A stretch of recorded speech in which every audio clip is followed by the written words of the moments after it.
Joel Gray, who's the videographer, and we are conducting an oral history for the Understanding Social Work Leadership in Canada project. So, Micki, the first thing that I need to do is I need to do a reconsent. So you received the letter of information? Yes. Okay, and you reviewed the letter of Yes. information? Okay, do you have any questions? No. Okay, so today we're using two methods of data collection. The first is the voice recorder, the second are a pair of video cameras. So the voice recorder will create a secondary backup of the sound that is being collected by the cameras. And we will use that to create a transcript. The transcripts will be used for a couple of purposes. The first is to caption the video recording so that it's AODA compliant and can be used for teaching. Good thing.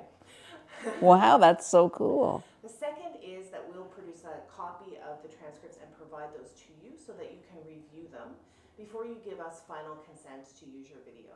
Sure. If there's anything in the transcripts that needs to be corrected, you said 1976, you meant 1986, we can do that Okay. in the transcript. And if there's anything that, with sober second thought, you decide you'd like to edit from the recording, we can do that. Alternatively, if there's something you'd like to correct or re-record, we can do a secondary interview via Zoom to make it a more robust recording. And then the third thing that we'll do with the transcripts is we'll conduct analysis on the narratives using NVivo, which is a qualitative software that for data analysis. The video recordings will be made public once you provide us with your final consent. They will be made public via YouTube. We have a program YouTube channel, via the McMaster University video repository, and finally, or digital video repository, and then finally, we will provide, we will offer a set of the complete oral history package to Library and Archives Canada as a complement to the original project that is held in Library and Archives Canada. So, any questions about that? None. Okay, so do you consent to Yes. the project? Consent to be video recorded? Yes. And to be audio recorded? Yes. And you're aware that you'll receive final consent before the material is made public? Yes. Okay, excellent. Thank you so much. Thank you for being a part of the project and for giving Thank us you. your time. We're very grateful. Okay, so to begin, I usually start with kind of a question that will take you back a little ways. Can you tell me a little bit about your early years growing up, and if there was anything in those early years that led you to become a social worker? So my parents were immigrants. They had survived. They had escaped they were Jews and they escaped the Holocaust, and they ended up in Palestine, which later became Israel. My father went to New York City because that's where his family had ended up. And we had a family member that was in Montreal, and he went to visit Montreal, and he fell in love with Montreal. And so at that time, people did what the man said. So my mother just came and they moved to Montreal and they immigrated. When I was about 9 or 10, my father left the home and I never saw him again. Well, I saw him off and on for 6 months, and then he left the country because he didn't want to pay child support. And he had sold our house from underneath my mother's feet. And so my mother fought very hard to get that house back. So she had to do all sorts of, but it just amplified how few rights women had at that time. And that was in 1967, and divorce only became under the provincial jurisdiction in 1972. So people weren't divorced at that time. They may have lived separately, but they weren't divorced. And it was, and children were from broken homes, and anticipated just to, become women of the night and have multiple affairs and have broken homes themselves. And so that was the milieu that I grew up. And I remember that my mother couldn't, and my father left, and he went with him. He and his girlfriend went to South Africa because there was no extradition, so she couldn't pursue him. So, well, she didn't know where she went. What she did do was nobody would help her, so she went to the Salvation Army, and they put out the notice through all the Salvation Armies all through the world, and that's how she found him. The Salvation Army found him. And so she was so mad that people would just leave, that there was no law to protect her and her children, that she phoned the Justice Minister of the time, and that was Trudeau, Pierre Trudeau. So she was really, really mad. So that's where my social activism came from. And my mother sold Fuller Brush door to door and supported us. Yeah, she was amazing. And she also, and at 12, I became a raging feminist. And that's never left in all these decades, still am. And so I was going to say about I just lost that thought. So was there something that happened when you were 12 specifically? Well, that's when my father left. Yeah. And then we just never heard from him. And then my mother was also, because she was an immigrant, thought that people were anti-Semitic, and they probably were. And she thought, so here she was anti-Semitic, divorced. So she was kind of, and the people who supported her were the Unitarian Church, and they accepted her because socially she was a pariah, because she was clearly going to go after another man, which she never would have. And she said this is interesting, she said the biggest shock to her in her entire life was that she found out that people with blonde hair and blue eyes and were Christian got depressed. That she had no idea that could happen, and that was her biggest shock. So that was my background, and so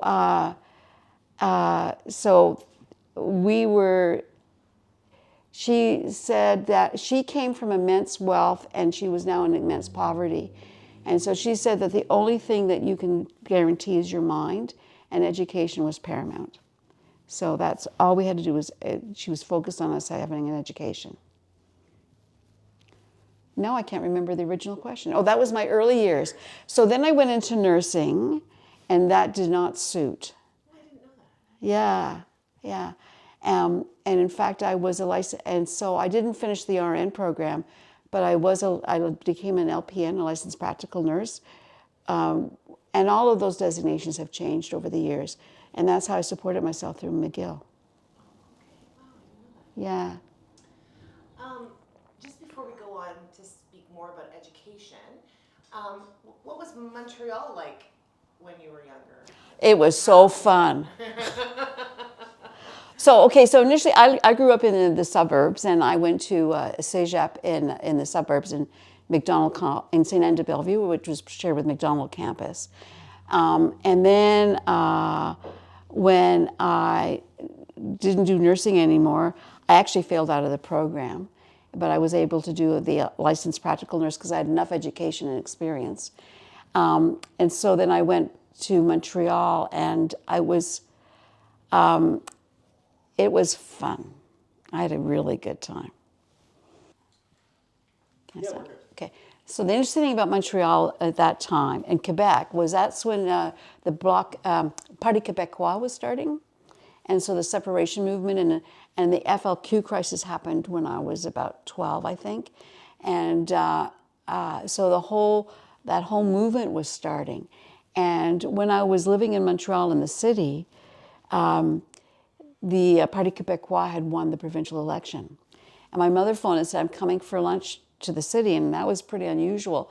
So I met her, and she said, I have to walk around because we've just had a revolution and there weren't any guns. And so she was really quite thrilled with that. Not necessarily that she espoused Parti Québécois, but just that it was just an amazing thing for her. And so living in Montreal was lovely. It was diverse. There were lots of delis. There were lots of different kinds of people. There were lots of languages. At the time also, I had lost my job because I couldn't pass because of the French law at the time. But eventually I did get it, and then I worked in a nursing home, which is how I supported myself. Okay. Yeah. So tell me about the decision to move from nursing to social work. So I was working in the Jewish home care. So this is when home care, the idea was just starting. And so would have been in the mid-70s. So home care, that whole concept, well, there was VON, but before that, I guess people had done it as a family, and there'd been a shift, right? And so, societally. So I was doing home care, and it was a new program through the Jewish Family Services, and the head of the program was a social worker. And I went, huh. And I had my aha moment, just watching how she worked. And that's when I decided to apply. Okay. So was there something particularly special about her that you recognize now? Do you want to say anything more about that? Sylvia, I just liked what her job was. You know, I liked the fact that she was working with people, but she didn't necessarily have to, you know, do the physical stuff. Right. Okay, so tell me about applying to McGill. Well, typically, so I applied, and of course this is a time of typewriters, right? And I put the paper in and it was crooked. So, but I thought, So anyway, so the lines were slanted on the application form. I remember that. And I remember shoveling it under their door. So say the application was due on Friday at 4 o'clock, and at 4:05 I shoveled it under their door. So I thought, oh well, I hope I get in. And then I had an interview with Sheila Feinstein and another thing, and I got it. It was a very hard program to get in. It was like 1 in 4 got in, or you know, something like that. You know, it became exaggerated. Oh, it was 1 in 8, but I think it was 1 in 4. And I just got in on the first try. Wow. Yeah. Do you remember anything about the application? Anything that they asked you in there? I do remember, I know what it was. I was doing volunteer work for TeleAid, which was a crisis line. So I think that probably got me in. And the guy that I was another volunteer at TeleAid was the vice president of the Royal Bank. Yeah, and I said, I need an application to go into social work. And I had the arrogance of a young woman, you know. And so he said, okay, if you write the letter. So I wrote the letter and he signed it. I think that's how I got in. And how did you come to volunteer at TeleAid? I can't remember. I did, and I met a friend there. So yeah, it was fun. Okay. And do you remember what year it was that you applied? Like that you started in the program? 1979. 1979. All right. So you started in social work. What was that like? What was the McGill program like in 1979? Well, what was really nice about the McGill program was that it was in its building onto itself, it's shared with nursing. So we had like the first and third floors, and they would have another floor. So there were 150 students, including all the graduate students. So it was a really tight group. And we had a library and study room, and we smoked in there all the time. We smoked all the time in that study room. So you would go there. So here's the library. Here are all these books. Here's the articles that you would, you know, because they would put aside, and you'd read the articles. And you'd be sitting there like this on the study, you know, smoking away, eating in the study room. So I remember that. I remember that we had to do one computer course, and the computer was the size of a desk, and it was binary code, and you had to put cards in and come them out. They would spit out, and I didn't know what the heck I was doing. And my friend and I just put brandy in our coffee so we could cope. And we were all there, and we were all eating and everything. And then, you know, and then we were beside, and it was, in my school, it was, the primary student was a Jewish woman. Okay. Yeah, so it was a very Jewish focused. And next door was this seminary. It was or the religious school, and so I took a religious course as one of my, what would they call, supplemental, or you know, electives, yeah, because I thought I should know. And so I remember I take this course. So these are all the religious students, and then the professor's talking about Acts 1, and I said, what play? I don't understand. Acts 1 is in the Bible. And then they said about Jesus, about the Mary or something. I said, with a son like that, what did you expect? So it was really, I didn't understand what they were talking about. I had no reference point, but I got a B because I learned the most, the professor said. Okay. Yeah. But they also had young men, so that was really interesting to me. So I hung out with the religious faculty. They also had better coffee. Yeah. So by your statement that there were a lot of, well, that there were men in the divinity school. Yes. It sounds like there were not very many men in the social work school. So No, there were Jewish women. two young men in our class. Of how many? I can't remember. I would say 50. Yeah, 50, because there would be 3 years. So between 45 and 50 in a year. So we all knew each other really well. Yeah. Yeah. So you mentioned Dr. Feinstein, who was there. Were there other? He was there before me. Oh, before you. Okay. Yeah, I knew about him because they referenced him. Oh, okay. That's why his name was familiar. Okay. Yeah, so I had heard about him. Okay. Were there other profs who were at McGill when you were there that you remember that made a significant contribution? Yeah, so there was, the interesting thing about the program there, so it was a BSW, it was 1979. The first BSW program was in the early 70s, right? So this was a new program.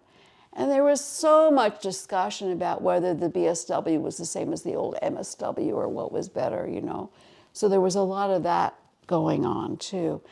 And so then they were all very excited that BSW program at McGill was a generalist program, because before they had segregated, they had split up into 3 streams. It was either individual and family counseling, group, or community organizing.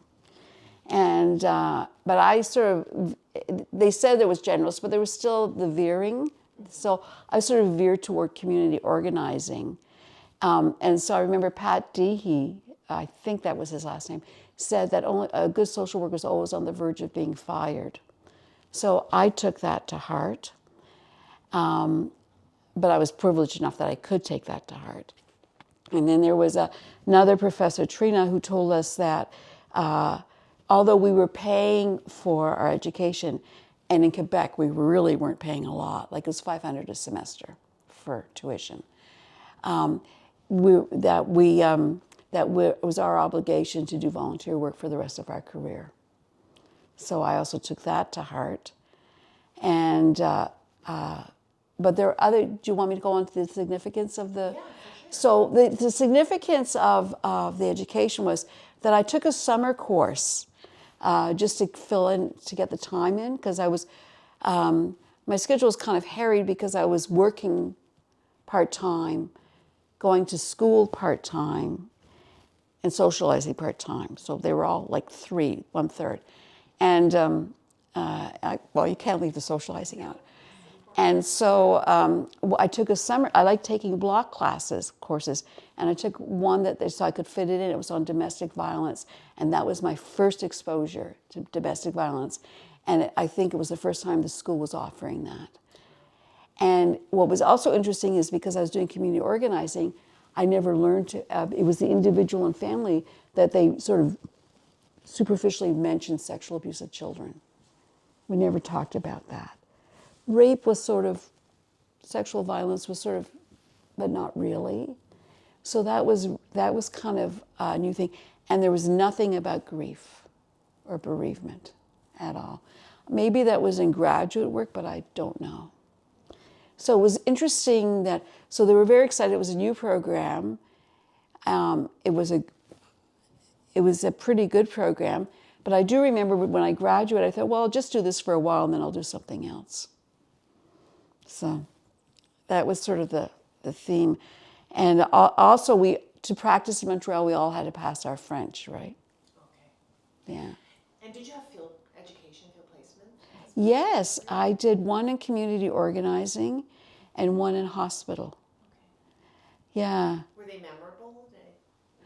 Well, the community organizing was memorable in the sense that my supervisor developed a program which would no longer exist, but she got a network of social workers who could provide counseling in different cities, and she had some sort of thing that she contacted like all the national companies like CN and telecommunications companies, and they contracted with her so that if they had an employee who needed therapy, she could provide it confidentially and the employee was allowed to have 5 sessions for free, and the employer would never know who it was. They would just know how many people. So she developed this whole program. So that was really kind of interesting. Yeah, it was sort of interesting to see what you could do with social work. The block placement, it was at St. Mary's Hospital, and so St. Mary's was a Catholic hospital, and the social work department was primarily Jewish. And so that was sort of interesting. And the private rooms had carpets in a hospital. That's sort of interesting as well. I know. But I don't think that's any longer. I think that was the end of it. I was toward the end of that. And I discovered I discovered a fraud case that they never had experienced before, and nobody knew what to do. So that was interesting. So, What kind of fraud? well, there was at that time there weren't people. There was a foster care system for elderly, and that was private. And she took his money. She took more money than she should have from him. And he kept saying that, but people dismissed him because he was an old crotchety man, and he certainly was crotchety. So, yeah. So did you report it? Well, I was told, I think we frightened her enough, but in retrospect, we should have called the police. My supervisor should have told me to call the police, but nobody, we all wanted to be nice. So, and he was getting good care, but he's getting ripped off. Yeah. So anything else about McGill that we should know before we move on? No, there was some. I really liked their perspective was heavily socialist, heavily feminist. So that was it really appealed to me. Yeah, and then we had a woman who was there. She was a Russian Jew. She and her family had escaped Russia, and they were in Montreal. And she was always raging against the political science professor about. Okay. Yes. And then there was a really interesting. I thought this was interesting. In one of my classes there, I took occupational social work, and they had a graduate from there at that program from social work, and she focused on occupational social work, and she had developed the SWAT team. That there were bank robberies every day in Montreal at that time. Now I think it's cars, but at that time it was banks, and so a social work team would go in and debrief the tellers who'd been robbed, and there would be tellers who would take over the bank. And so that was a social work development within the Royal Bank. Wow. Yeah. Yeah. So it was very creative. So I really like the creativity part of it too. So you graduated, what year was that? 1983. 1983. Then what happened? Then I worked for Jewish Family Services with Jewish elderly and community, but it was also, they also had a contract with the Quebec government, so we did Jewish elderly, but we also did the elderly within that geographical location. So I would do Jewish elderly anywhere, and so anywhere in the Montreal. And so what was interesting about that was there were a lot of Holocaust survivors. There were a lot of different languages. And so that was very interesting, and to work with that population who've been traumatized. That was another thing. We didn't know about PTSD then. We didn't talk about that. At least I didn't know about it. So it was working with those clients.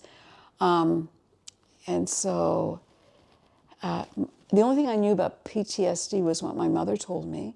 My mother said, Moses walked through the desert for 40 years because it takes 3 generations to get rid of the yoke of oppression. So she was talking about multi-generational trauma, and that was the sum total of my knowledge on that. So now we know more about that, but we didn't talk about it then. But I knew that. So I dealt with a lot of people, and a lot of people, of course, were traumatized by their experience, and that was manifested. And then there were a lot of people who were. I remember one time I went to visit a brother and sister who were living together, And the apartment smelled clean, but all along the hallways there was balls of pee.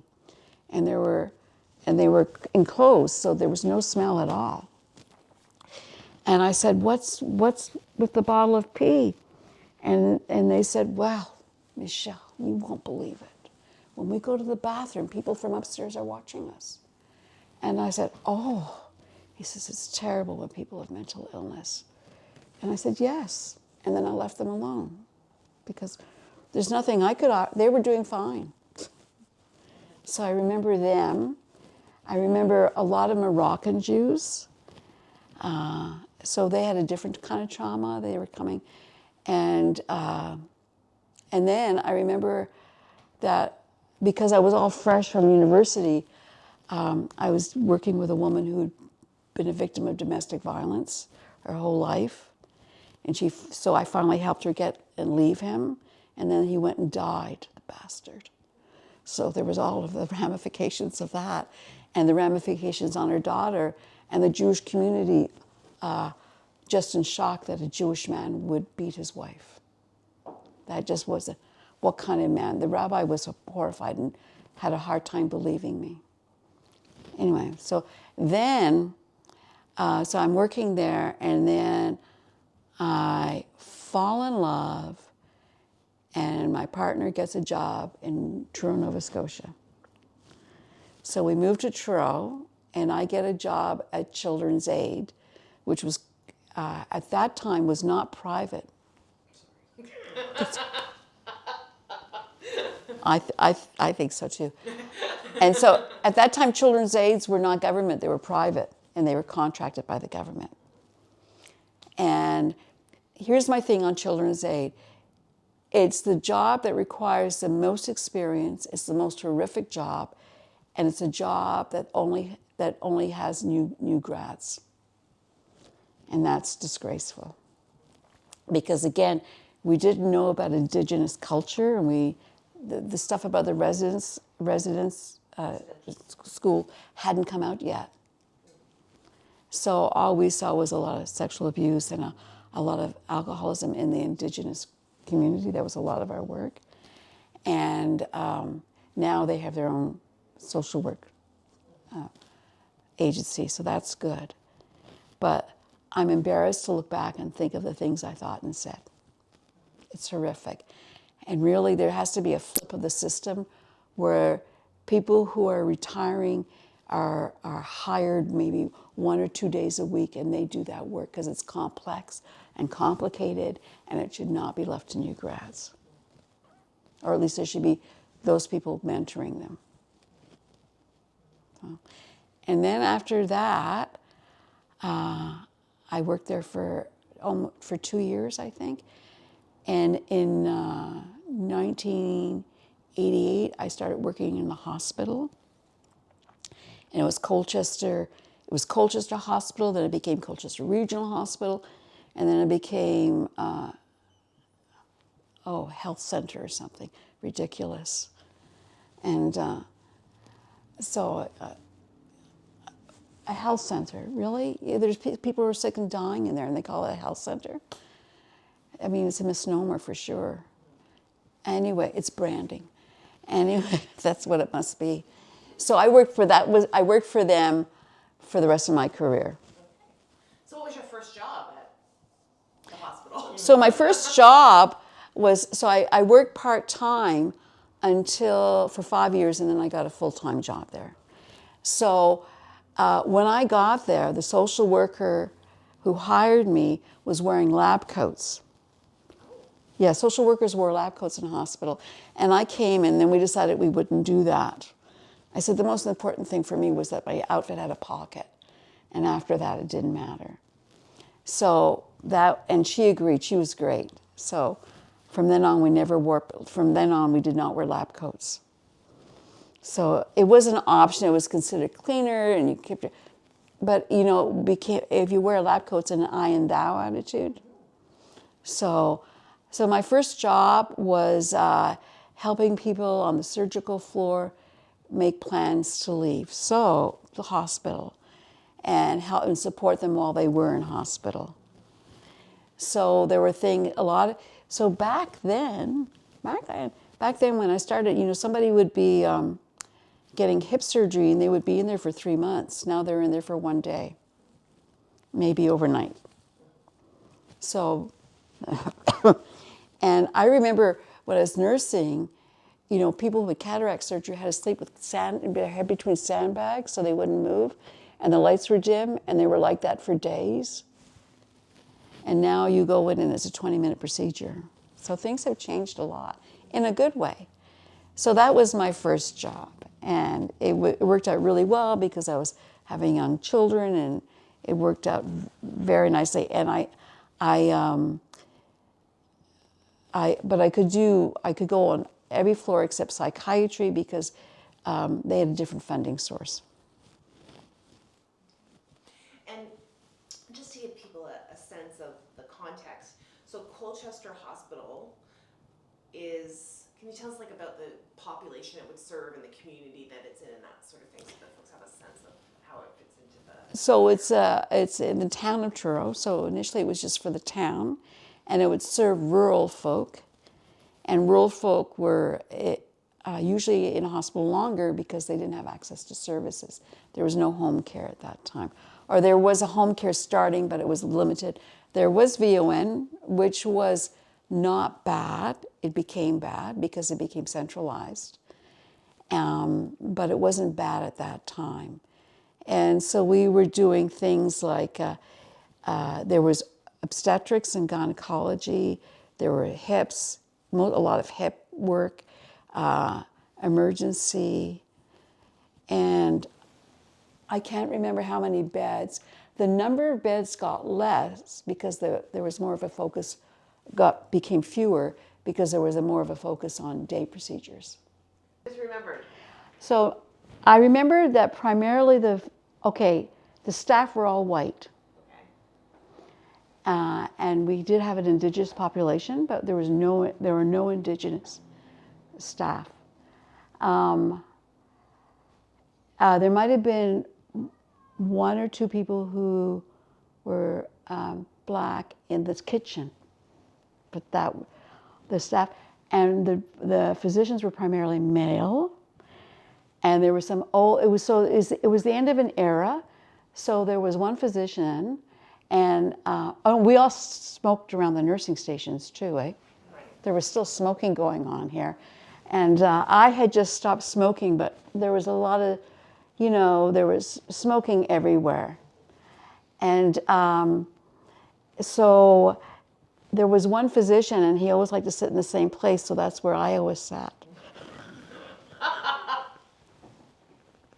He was a psychiatrist. Right. Yeah, I didn't care for him. And so, anyway, and there was literally that, it was still at the end of an era, it was the end of the era where nurses stood for their patients. They were still, when I started, they were still wearing uniforms and caps. And that changed afterward. And when I ended my career, they were back to uniforms. Wow. Yeah. So at that time, so it was very white, very sexist, very Christian. So, I chafed a little bit. But here's what I did, this is an important thing I learned at social work school. If you wear pantyhose and say something radical, they'll believe you. Can you tell us more about that? Well, because it's how you carry yourself. So I'm privileged to be white. And to be female, and also I was married and I had a kid. I had one, so that looked really good and very traditional and conservative. So I was not dismissed out of hand. And so, and I initially, when I started my career, I wore skirts and pantyhose, so that my first impression was of conservative as somebody who was reasonable. So when I would say something that was radical in a placid voice, it would be it would be heard. Yeah. So if you say things like that and you look, and it's a privilege, it's a privilege to be, there's entitlement there, so that you get heard like that. So can you give us an example of how that worked in your favor? I can't think of anything right now, but I would just, Well, I made them put the cross out of the church, the chapel. I literally, every morning this is my morning ritual. I had been there for a few years when I started doing this. Okay. So I'd been there a few years, and I had spoken to the powers that be, and oh yeah, no, we're all inclusive here. So every morning I would go to work and I would put the crucifix in the closet, and I had to do that every morning because somebody would every morning take the crucifix out of the closet, and so that just brought me such joy. So if I just want to make sure that I understand, so there's a chapel in the hospital that was meant to be an inclusive space for But all it wasn't. But it wasn't. Yeah. And so the symbolic religious item was a cross. You took it off the wall, put it in the closet. No, it was on the pulpit. It was on a pulpit. Okay. Yeah, so I put it in the closet because I like to say, oh, they took the cross out of the closet all the time. It gave me such joy. Okay. It was my little thrill every day. Okay. I just enjoyed that. Yeah. So what else happened at Colchester Hospital? Because you did a lot of stuff. You're being quite modest, really. Well, we did a lot of stuff. So there were and then it became a regional hospital, and then it became a bigger a tertiary hospital. So, well, we did a lot of stuff. Like we started. We started a geriatric program. The thing that I spent, so we started a program too we got government funding to do a program to, as part of the medical assessment or nursing assessment, to assess if a woman has been in a situation of domestic violence. Because they said I remember saying to somebody, the highest likelihood of being in a situation of domestic violence, or we still thought so at the time, was a single teenager being pregnant. And I was worried about this young woman because I just have obstetrics sometimes. And I said, I'm worried she's in a situation of domestic violence. And they said, well, she doesn't live with anybody. I thought, she's pregnant. They couldn't put it together, So we made it as part of a mandatory assessment. We got it put through that it was mandatory assessment to do that as part of your nursing assessment.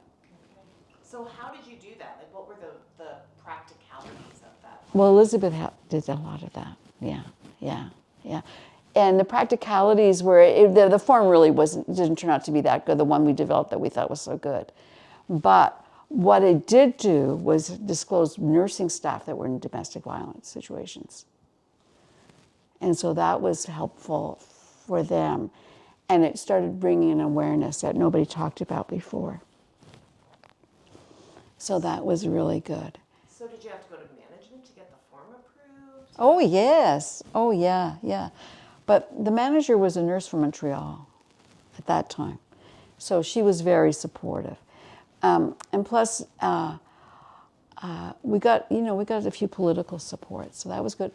My main focus, I have to go back to palliative because that was my main focus in my career, was palliative care. And so I was really interested in palliative care. So when I was working part-time, my supervisor would give me the palliative patients. And then when I went full-time, there was some sort of project for federal funding. When I went full-time, I was 0.5 geriatrics. And then after a few years, the geriatric program started being phased out. And I said, I'm 0.5 palliative care.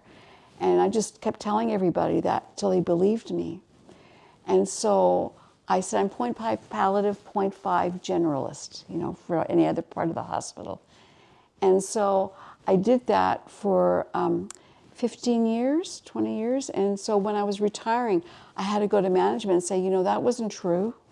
So they had to advertise the 0.5 position to make it so that because the manager, I said, you want to secure that there's a social worker attached to palliative.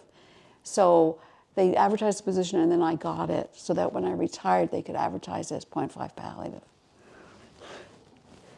So, sometimes, so my practice was their rules could be perceived as guidelines. So as long as you were perceived as following the rules, you were doing okay. So that was really good. So with palliative, there were certain things, like a lot of time with palliative, and then they didn't address stillborn births either. So we never got a real program, but we got some people who were sensitive to that we would always call in for stillborn, and we would make sure that they would have the resources that they needed. And infant death as well. And so what was shocking about infant death and palliative care is you would think the clergy would be your best friends. And certainly some were, but so many were not prepared for it. And I remember having to prepare clergy for what they would see when the person had died or the infant had died.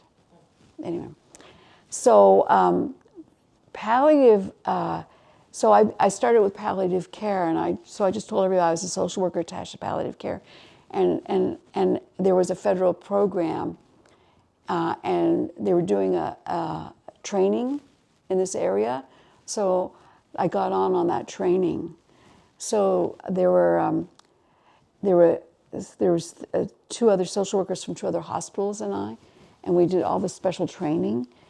And so then we did training, and then we did training for bereaved children.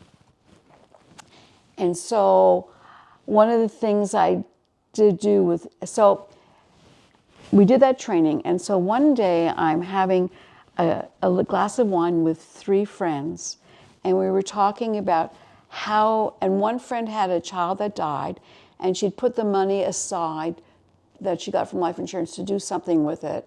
And she talked about how her son had gone to a camp. They were from the States. And then there was the other person whose child had died, Cindy Smith, became a real great community advocate.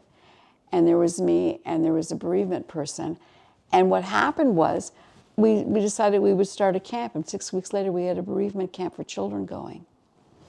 So there was a bereavement camp, and it was during the day for 6 to 12-year-olds, and weekends for the teenagers at the Tim Hortons camp. So that was exciting. And that lasted for a number of years. But what happened was, as often does, is the people who started it owned it and didn't see a vision that changed from what their original vision was, so they couldn't sustain it. So that taught me the importance of, I'm really good at starting things, and then I should back off. So the other thing we did in terms of palliative care, the thing that still lasts is I started the practice of when people were dying, I encouraged the family members to get in bed with them and cuddle them. That had never been done before, surprisingly. And so now that's general practice. So that was good. And we started, I noticed that the people couldn't access, this is before internet. So people didn't know where to go, and there was no phone number to go to. So we developed a booklet of resources for people who were bereaved, and now I help develop a booklet that's online, me and some other people for sure. We did a booklet, what to anticipate when you experience grief. That's still being used. So that's really impressive. I'm pleased with that. The other thing that they were building the new hospital. So I remember a patient saying that he wanted to see the stars one more time. And so when we were building the hospital, I went to every meeting with the architects, and I kept insisting on two things: that we could open the windows, because new buildings, you don't open windows. And the other thing is I wanted a patio that the client could go on, the whole bed and their family could go out on the patio. And that happened through funds. And that was the donation funds were geared toward that. And then that happened. So I'm very pleased about that patio. So patients and their family just go out there, because getting fresh air in the hospital is fine. And we stashed the thing that opened the window at the nursing station, because you're not supposed to be able to open a window in that building. But you have to. You need fresh air. And so that was exciting. And then developing programs for kids, to have them included in the process was really exciting. So I'm blanking. Oh, yeah, so there was a whole bunch of things that happened societally that were so sort of interesting throughout my career. One is the activism of Indigenous people and what we found out. The other was this was the first time I'd ever been exposed to military. Because at that time there was a military base in Debert that the hospital served, and that was the first time I'd exposed to that. Because my teenage self would poo-poo the military, but I got a lot of respect for military working that way. Yeah. The other thing that happened in the background was AIDS happened. And I remember AIDS happening, it was, the first time we had AIDS was around 1980. We started talking about 1985, I think. At least that or 86 came to the awareness. So we were talking about it. And I remember being, when I was working in Children's Aid, and somebody said, "Oh, we don't want to go there. We don't want to get AIDS." And I thought it was so ridiculous. And I also remember that we had a meeting about nursing homes when I was working at the hospital, because at that time nursing homes were private. They were for profit, which has irritated me every day since. And they were talking about, well, can we let people, Billy Graham, and they were quoting Billy Graham, who was an evangelist at that time. And I had to say, well, Billy Graham has no place at this table. And then they were said, well, can we let somebody in, because it's an infectious disease? Can we let somebody in the nursing home? And then they said to Doug Cunningham, who had the nursing home in Tatamagouche, well, what would you do if a patient with AIDS came and wanted to be in your nursing home? He said, well, it depends whether they're from Tatamagouche or not. So that man is forever held high. But what I loved him for that. What AIDS did was when it was men, because it's primarily men, became active, it opened up the door for other people, because at that time, nobody talked about breast cancer because nobody said the word breast in public. That time, bras were being sold on TV. There was a man, presumably a doctor, in a lab coat with a tape measure, and there was a mannequin with the bra, and you didn't talk about breasts. And so women saw that, and they started becoming empowered, and they started talking about breast cancer. And so I think that the AIDS became a revolution, activated and revolutionized the cancer world as well. And that became really interesting, working with that. The other thing that happened with palliative care at that time was that in the old hospital, say somebody got admitted and they were diagnosed with a terminal disease, they stayed in hospital until they died. And then, as time went on, they went home for a little bit. So the palliative care became hospital-led but community-based. And then they would come in to die. Then we started talking about them staying home to die.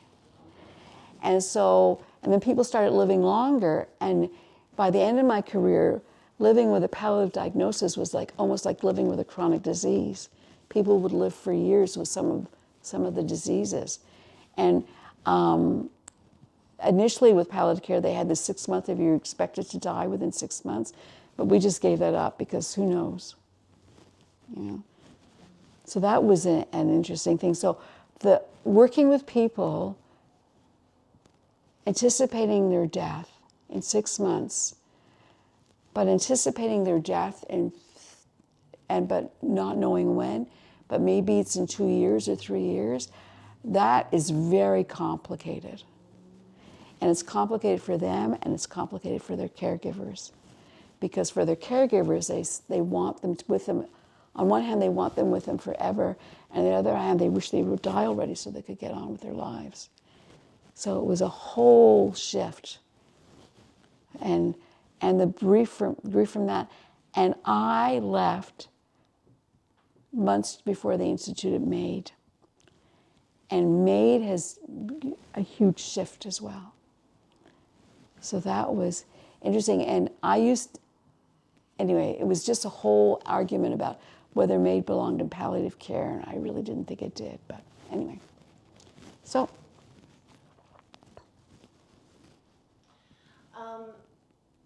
You were involved, I think, in the Nova Scotia Palliative Care Association? And I was also involved with, I was on the board of the College of Social Workers, Nova Scotia College of Social Workers, yeah. Tell us about that.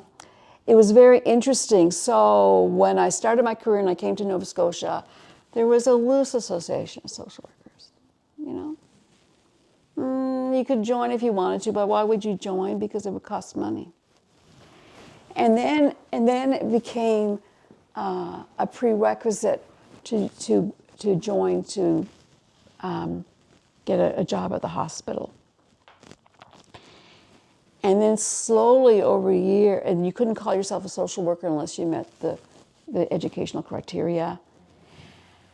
And then it became licensing.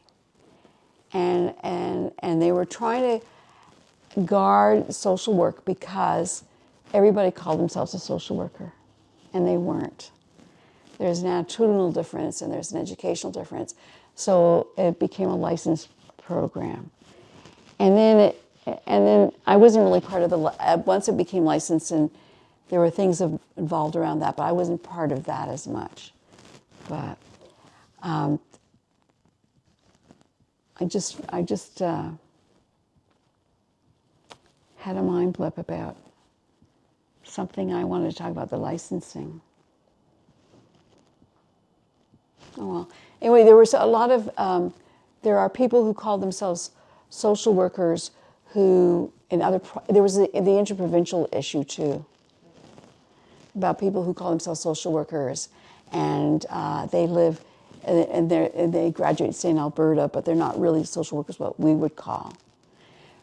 The thing that I remember now is the joy of being a social worker as a secondary profession in a hospital is that nobody knows what you do, so you make it up. You can do whatever you want.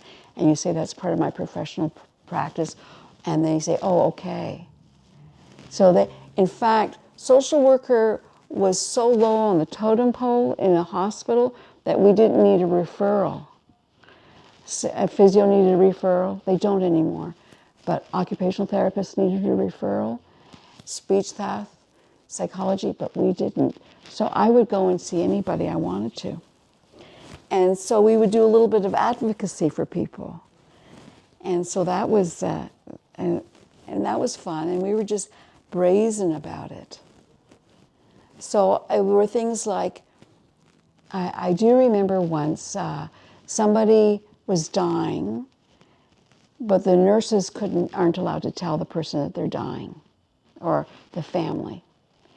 And the doctor wouldn't, for whatever reason.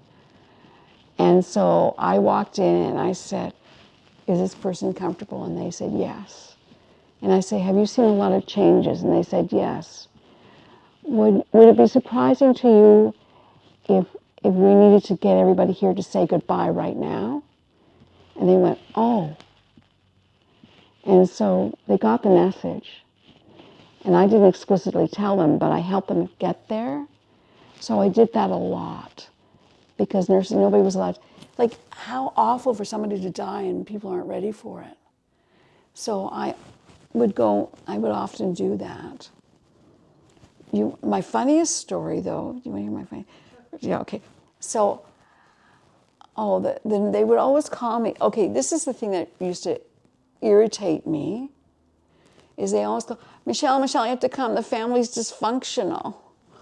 And I'm going, introduce me to a functional family, really, So they would always call me dysfunctional because, and they won't cooperate with anybody. And it was an older man, and he said, I'm dying, I don't want to do physio. It's time for me to go. I don't want to do occupational therapy. I want to die. Let me go. And now he needed advocacy to be left alone. And he died a couple of days later on his own, But the funny story was I got called for this really dysfunctional family. You got to come. And so I walk in the room, and there was a poor man on an elevated bed, and the poor man is guppy breathing, which is end of life.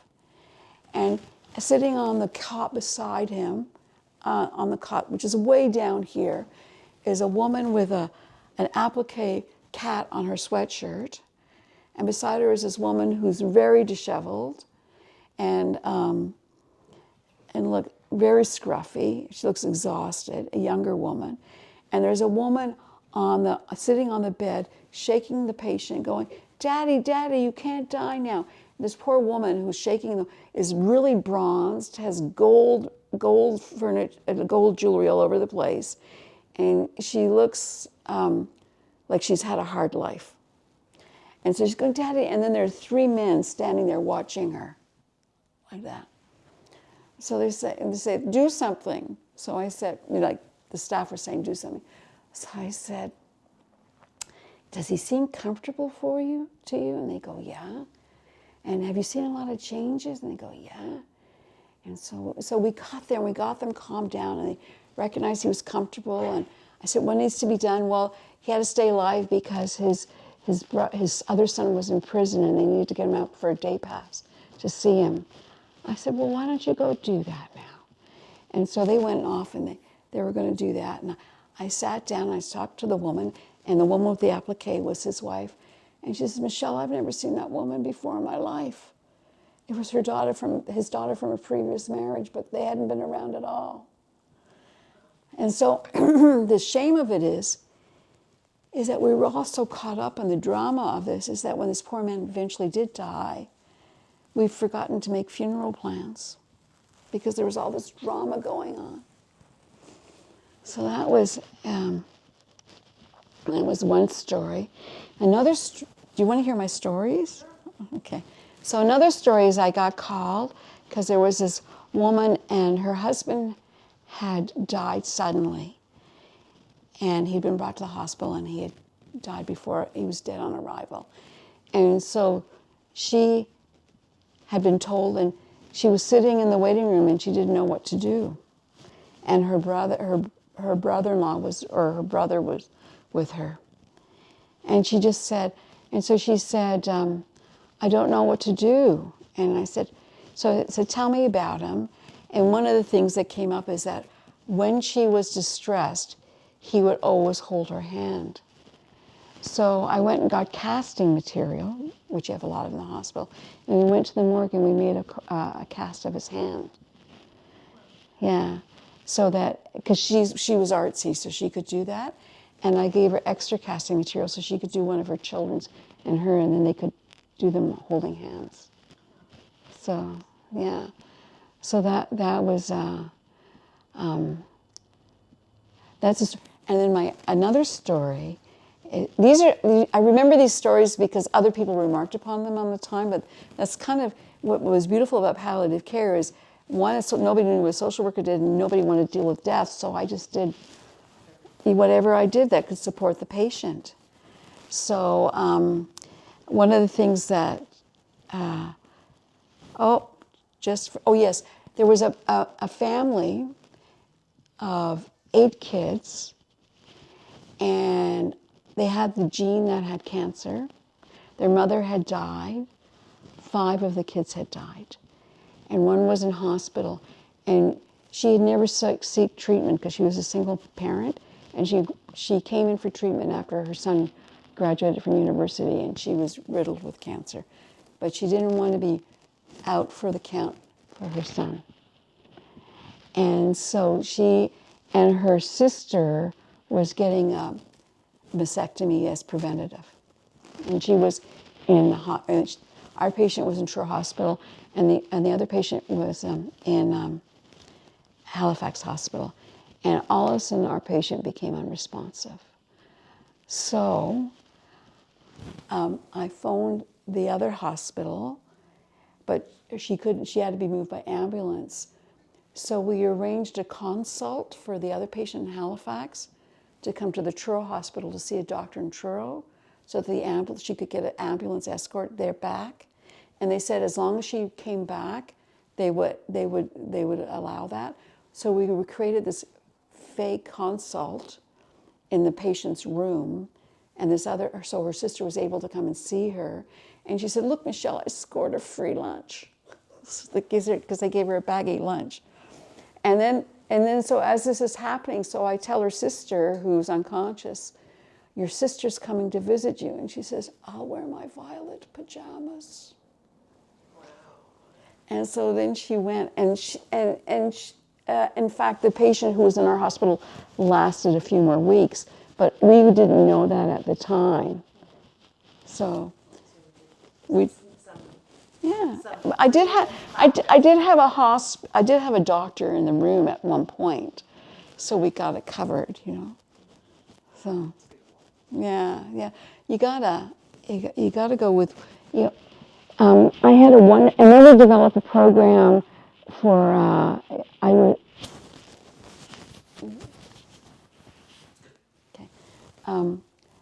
when the hospital moved. They made a parking lot, and they were going to pay for it by having payment. So I took it to the ethics board, and I said they were paving the parking lot on the backs of the poor, because I said who's sicker, the poor, and we have no public transit. But they didn't. I couldn't get it through, but I did get money to help pay for parking. So I got people parking vouchers. Yeah. We couldn't leave the money out because emergency room nurses gave money out all the time. My favorite story about a patient who's a great advocator was he was homeless. He came to the hospital. They wouldn't help him. So he called 911 and outside the hospital.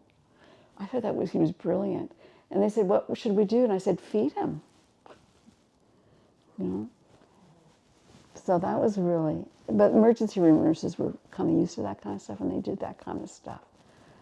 So once we had a horse come to the front yard because a palliative care patient wanted to see her horse. Yeah,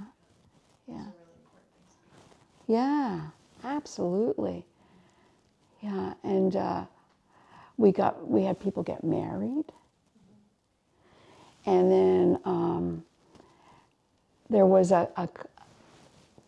this is a tale that is time specific. We had a client come in, and I thought she was incompetent.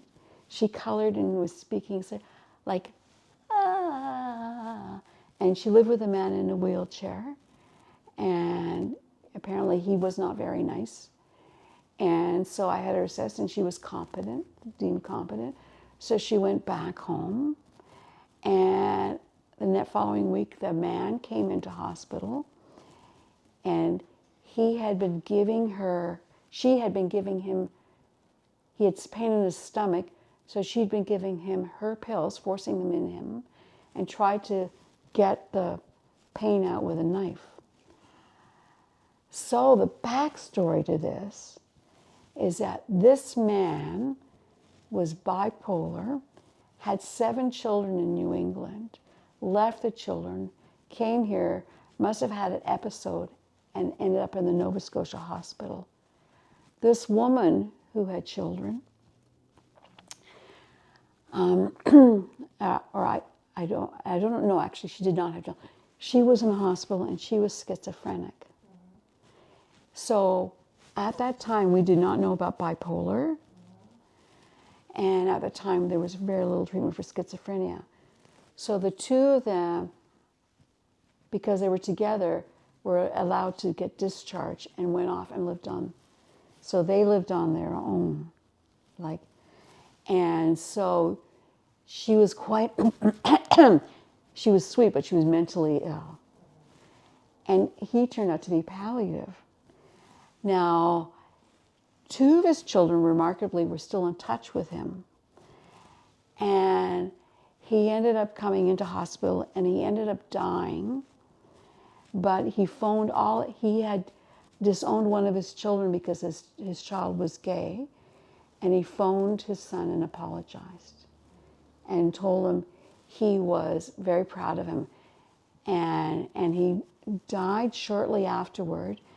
And his widow was placed in a lovely home, and she did really well because she was getting regular food and regular treatment. But that was, there's all this sort of fantasy or, Hollywood myth about people when they die, they have these moments of clarity and ask for apology. That was the only time I ever saw that in real life. Anyway, so that was, and then another time, this man was lying, and he's got his two sons there, but they were from different women, and they'd never met. And so all of a sudden, he wakes up, he sits up, and he introduces them to each other, and then he lies back, and he died. Wow. People are quite remarkable, yeah, so. I'm sure there's like a lot of stories you could tell, but I'm wondering about your volunteer work as well, because you said part of social work is not just the stuff you get paid for, and that was part of the philosophy that you learned at McGill. Yeah, so yeah. I know you did a lot of work in the community. You mentioned the bereavement camp, which I think was called Camp Firefly. Dragonfly. Thank you. Sorry, I should remember that. It was based on a story that I used to love about a dragonfly and a fly in the water and a water bug, and it goes up and becomes a dragonfly, and then and they say, come back and tell us what it's like, and he goes and he can't go back, and he just goes up. But then I realized it was a resurrection story, so I didn't like it anymore. Okay, sorry. But was there other, like I think about the birdhouse fundraiser. Oh yeah. There's a lot of community work that you did. Maybe yes. Tell us a little bit about that. Well, yeah, I kind of, so I did the transition house. So I was part of the founding board of the transition house. So before that we had foster home system, and there was a woman in one of the, so it was like a foster home, but it was dangerous really because in one of the foster homes there was a teenager, and she was a teenager, so all she had to do was tell one person, one of her friends, that somebody's there, and it would be disastrous. One of the police had placed a woman in one of these foster homes. There were two of them, and this woman was a sex worker, and she was going to testify against her pimp. And I was concerned because I said, mind you, I'm working at Children's Aid here, right? And also I'm getting involved with this as a volunteer on victims of family violence.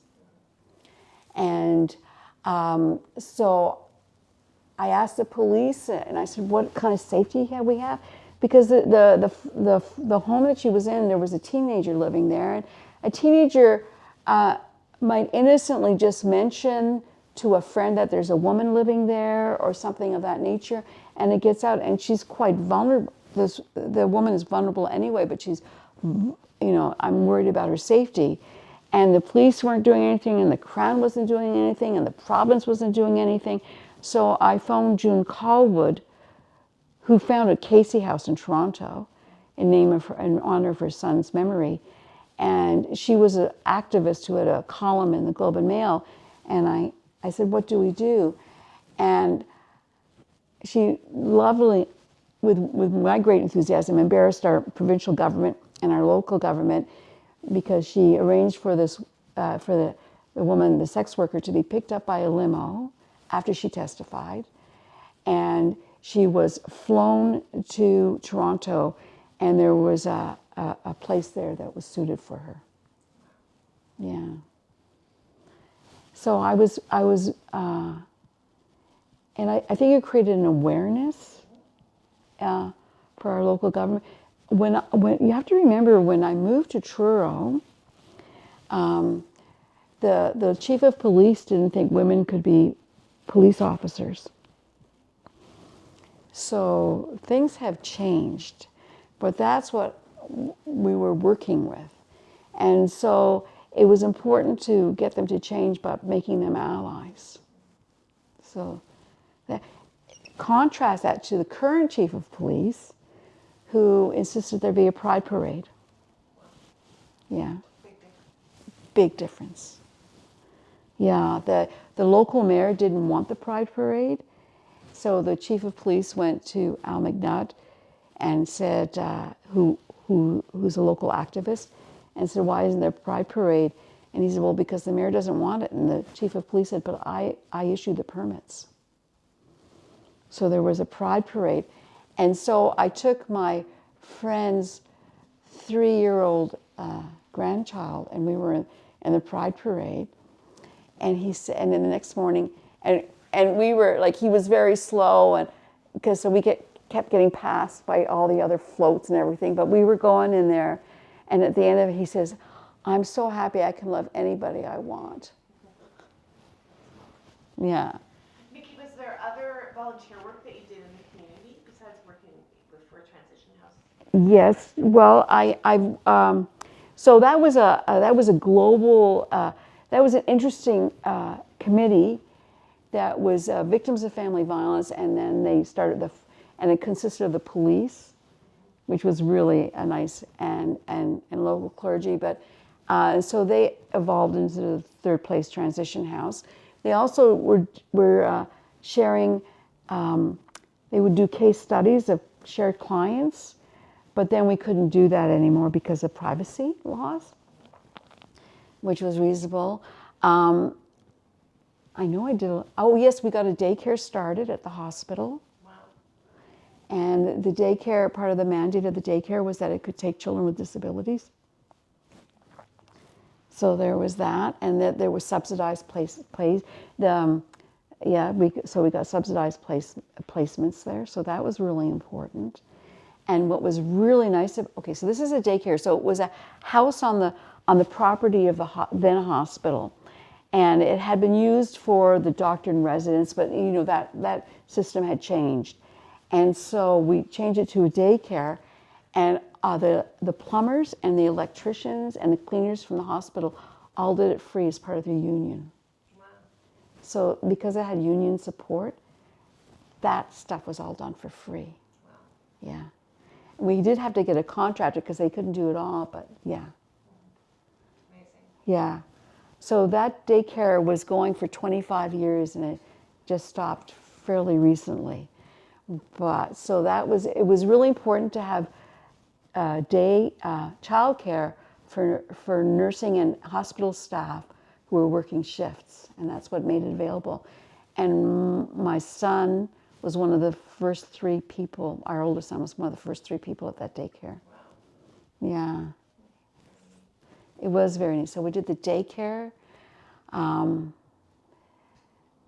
We started as part of the group that started the hospice. We now have a hospice. It's not a residential center, it's a resource center. And then I've always done volunteer work. I'm just trying to remember it all. Most recently, I was doing policy work for the homeless shelter. Since I retired, I have found that I was depleted to do frontline work, but I was still interested, so I started doing policy work for the homeless shelter because it was volunteer-based. And so there was a power dynamic there that people could be thrown out based on what the volunteers said. So you can't have that kind of power dynamic. So we had to do policy. And then the interesting things were like things I hadn't thought of as we had to develop policy around what was on the TV because it was triggering. And some people really liked violent shows, and some, it was triggering for others. So there was a whole bunch of policy that we had to do. And so we developed the policy. So it started improving the homeless shelter. So I removed myself from it. But since then, it's now got full-time staff, and all the staff get a living wage. And the other thing that really bothered us and me was the fact that trans women are the most vulnerable in the population and for violence in the streets. And so, and if there were the female ratio of the beds were filled, then you couldn't accept any more women. So now all the way they have a new homeless shelter, and all the pods are individual, so there's no gender-based organizing. That's another thing that changed. When I was in university, we thought people who were bisexual are people who wouldn't commit to being gay or to be so. We thought there were two genders and two kinds of sexuality, straight or gay, and so that has blown up, and we've learned a lot, and it's really impacted healthcare, and that's really important. So that's important work that's going on. So. Micki, were there particular mentors along the way? I mean, you mentioned some folks from your undergrad, but when you were in practice and when you were in the community, were there particular people who mentored you? Well, my first boss, Nora Jessam, was very good. She was lovely. Anne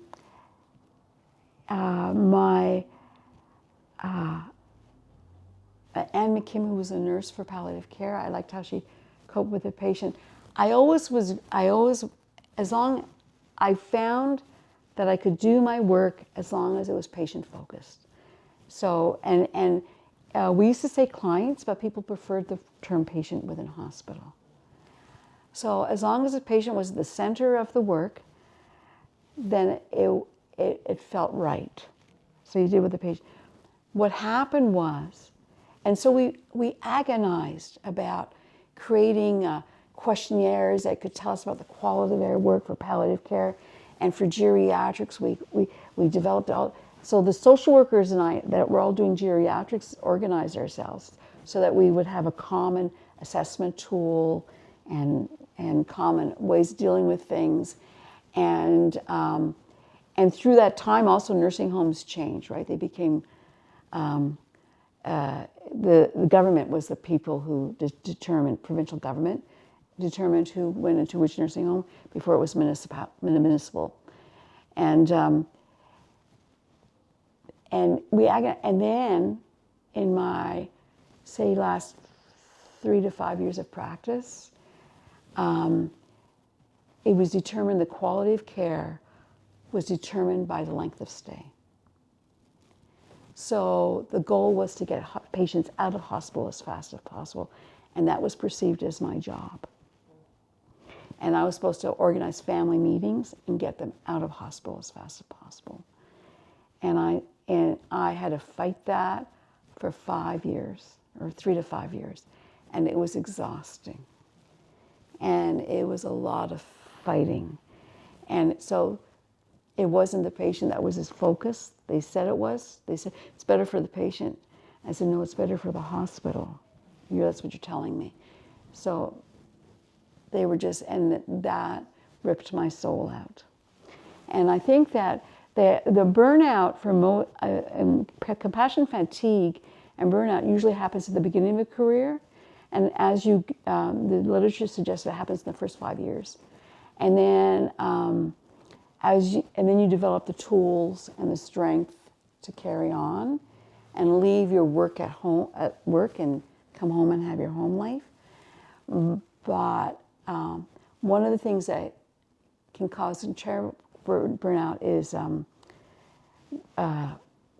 when it's when your ethics are ripped apart. Yeah, so I think moral injury. Moral injury, that's the term. So it was moral injury to me for the way they were treating clients.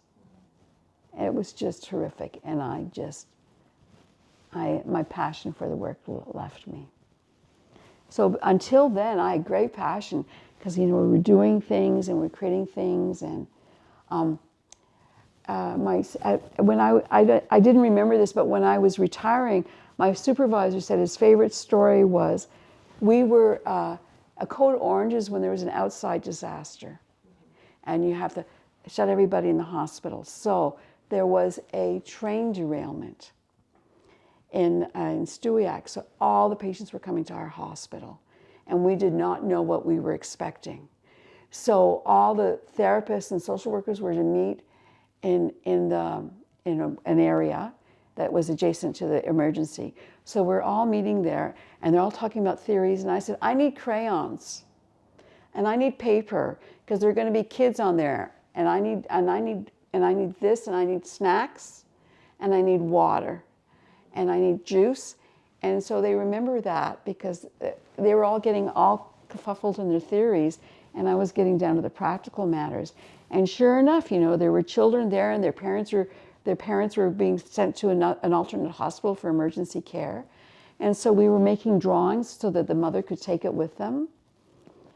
And then we were making drawings of what the child experienced.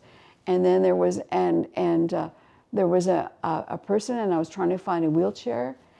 And then what I had done as a social worker was compile a list of everybody on staff who had an additional language. So we were able to utilize that list for people who were speaking other languages. And then there was this man sitting there, so I sat in front of him, and he said, he was the conductor, and he was just sitting there, and he says, I was thinking of retirement, this is my second derailment. And I said, might be time. And I remember that poor man just sitting there going, okay, this is it, I'm done. So I had forgotten about that, but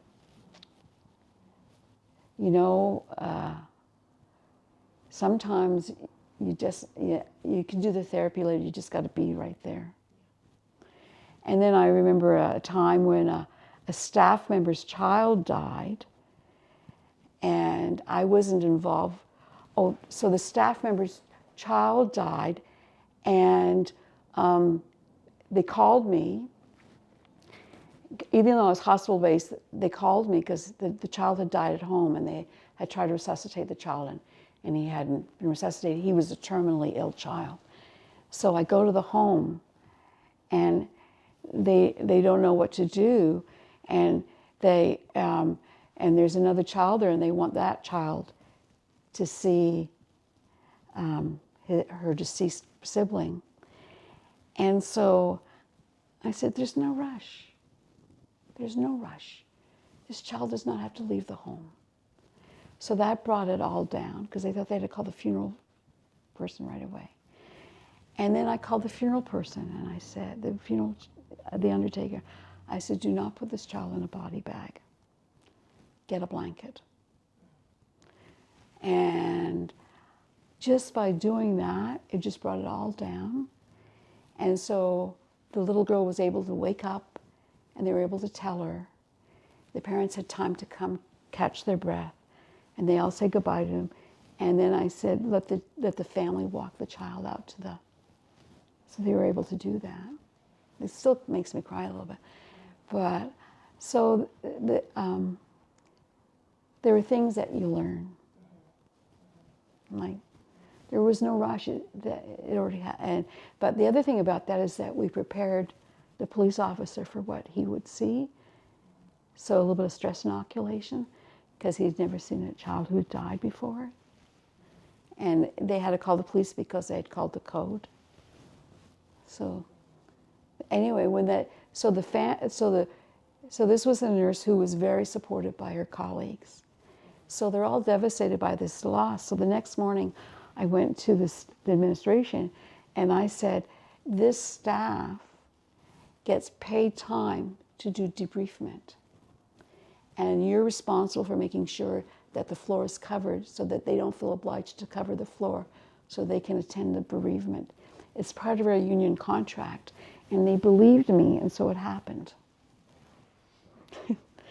Yeah. So you do stuff, but if you do it with conviction and you're doing, I found that if you did something, or if I did something that where the client was the center and the focus and it was to benefit the client, then it happened. I remember that we had a TLC fund and there was a limit on it. And there was a man who brought his wife into, she was in ICU because they couldn't afford their medications. And so he wasn't taking any medication, and she was taking as much as they could afford. So I got them, we tried to rush them through onto a program, but also paid for him to take for a month of medications that was beyond our budget. And then I phoned my manager and said, you're not going to like what I did, but. So he used to say that.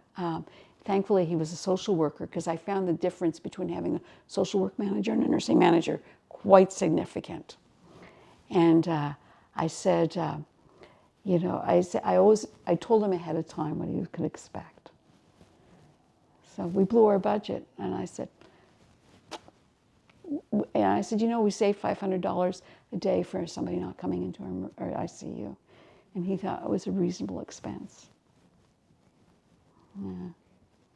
Now, some of the stories that you tell, I think to myself, okay, so Truro is not a really big place. How many people? 15,000 people in Truro, I think? Yeah, yeah. So there are some networks and some relationships. Do you think that some of what you did happens because there are connections between people here? I think there were things that happened in the first hospital that were because of that. I can also tell you that I went into labor, and the woman laboring in the room next to me had apprehended her child. Yeah, for sure. Yeah. So when I think about connections, I'm thinking about working in a small town and that kind of thing. So I never changed my name. Our children had my husband's last name, my partner's last name, which was a really good thing. But children would come into our house and visit our children, and I would know where they came from. And of course, I never told my children, but I was always a little bit concerned. Or we would go, or I would go into the grocery store, and the grocery clerk would burst into tears because last time she saw me, her husband died. So that was ongoing. So that was a challenge, that kind of connection. I guess there were connections. I found to have a really good relationship with your MLA and your MP was very helpful, but not with them, with their assistants. So I always developed a very good relationship, and they were really nice people. It wasn't hard with the assistants of the MLA and the MP. So they were very helpful. Yeah. Especially in terms of getting grants. And sometimes there were people who were here and they were not they weren't Canadians. And I was really proud to say that the care was more important than the money. So, but we would try. There was one person who came here, and they worked. So she became palliative. She wasn't Canadian. She wasn't eligible for VON services, but we got her VON services. Things like that. And so that way, that was really good. But I think that would happen anywhere. I have faith that people want to do what is the right thing. So that was really important. I liked how we distinguished between next of kin and emergency contact on the admission sheet. That was good. So I can't think of anything else right now. Okay. So then I guess my last question would be, will you please give some advice to emerging social workers who want to do the kind of creative and innovative work that you've done? they need to know? The most difficult years are your first years, until you develop the ability to, so the most important thing is to exercise and sleep and take care of yourself. Exercise is a really good one. The other thing is, if you appear conservative, what you say will be listened to. If you don't appear conservative, if you appear radical, you'll be dismissed out of hand. So that's really important. I had one of my social worker students that I went to school with. She was really mad because they told her to dress up properly, so she would wear things with the price tag coming out of it. It was her form of rebellion, but it was a cute form of rebellion, but it was not. It wasn't helpful. The other thing is if you're going to be on a committee, be the secretary so you can find out what's happening. Always never say anything until the end, because people only remember the end. They remember the beginning and the end. They don't remember the middle. And when you're talking to a client, okay, here's the thing about a family meeting that's really important. Make sure you have the lowest chair. If the chairs are of different height, you have the lowest chair. The client has the highest chair. If you're in a family meeting, you ask the person with the least power in the room to speak first, because otherwise they won't be heard.